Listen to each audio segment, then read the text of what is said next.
It seems quite different from cultures such as the First Nation peoples you were talking about, who have an almost spiritual relationship with nature, and perhaps other cultures, Eastern cultures.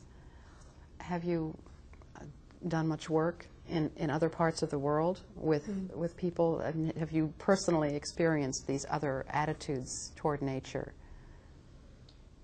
Yeah, I mean, I've gotten a chance to go and visit the Ashaninka tribe in Acre, Brazil, which is right on the Peruvian border in the northern part of Brazil. And these people, first of all, were the most knowledgeable ecologists I had ever been with.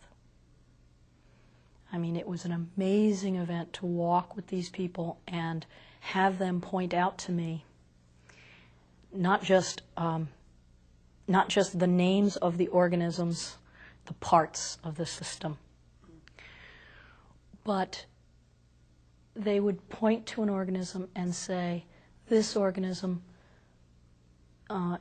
carries the seed for that plant, and that plant feeds that organism, and that bug eats that plant, and without any of them, we wouldn't be able to get the medicine that we get from that mushroom that comes up as a result. They were not outside of that. So in the same story, every organism, it was amazing because I contrasted it to what it would be if you opened our field guides. And our field guides would talk basically about, when looking at the cadaver of this organism, we noticed that its hoof was this long, That's what we talk about, the size and quantity. They talked about the relationships in the system and the relationships of those organisms to themselves. And it was a seamless whole. What do you think it will take for Americans to get to that level of consciousness? Getting to that level of consciousness means remembering that we're biological organisms. Back in that time when we were very, very afraid of a wilderness that seemed to engulf and devour us. And today, in an era when pathogens are set to do the same, it takes everything in our soul to calm the fear enough to realize that, to admit that we're biological organisms. Part of not admitting we're biological organisms is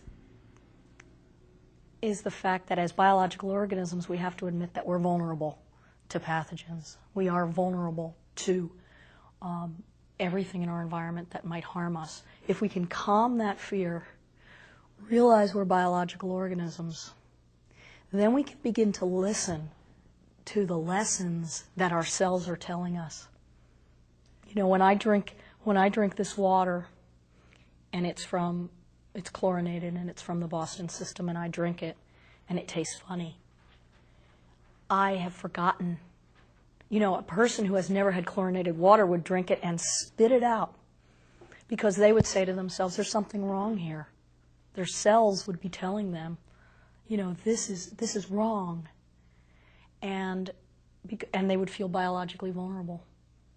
So I think, in a sense, our biological vulnerability, getting back in touch with that, is going to save us.